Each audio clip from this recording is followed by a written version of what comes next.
All right, taking the time to do a brake job yourself, DIYing it. Take the extra time to clean up the seating surfaces of your new rotor. It takes some elbow grease, but it doesn't make sense to put a brand new rotor on seating surfaces that aren't flat. You get the surface flat, the rotor will perform better and it'll last longer. So you're coming in with the new rotor locating surface, which is, I don't have a surface plate, but I would imagine flat within, half a thousandths. And then you don't want to put it on a surface that's out of flat. And only a DIYer could take the time to get all these surfaces cleaned up and flat.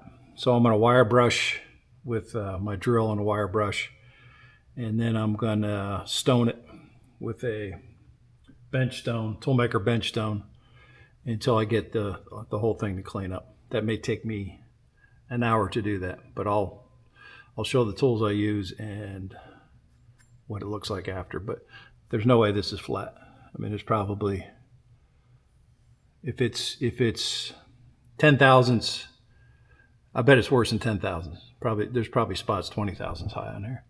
So putting a new rotor on this surface, even if you just wire brush it without stoning it, is not a good idea. All right, the first step to cleaning this up is wire brushing on the drill. Get the heavy stuff off.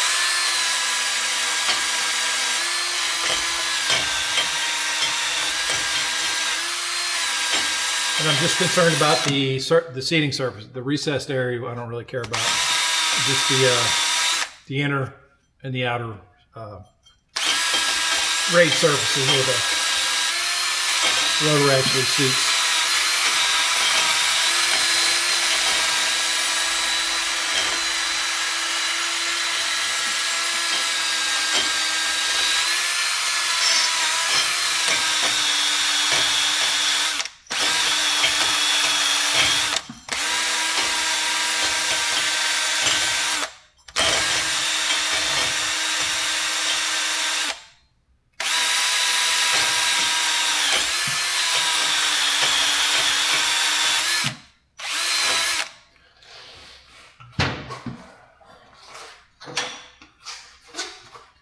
Then I'm going to stick some just painter's tape on the studs so I can see when I use my bench stone, I just want to know if I'm hitting the threads hard. Just a kind of visual indicators whether I'm getting too aggressive on the threads.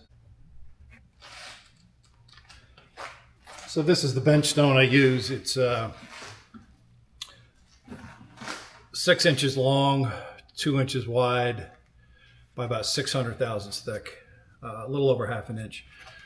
And this is what I use. This tape obviously isn't protecting these threads, it's just letting me know if I'm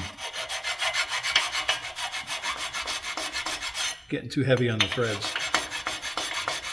But I'm going to go around this and just show where the high spots are with after the first pass.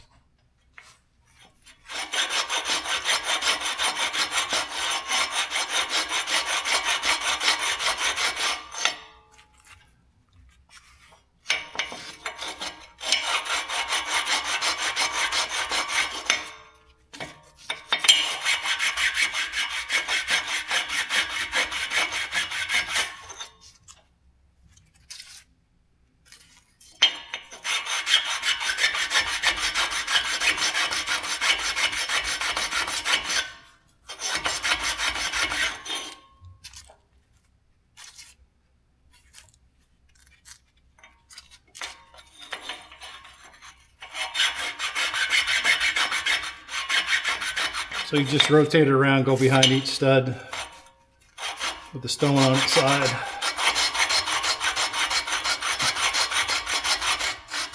Staying off the stud threads.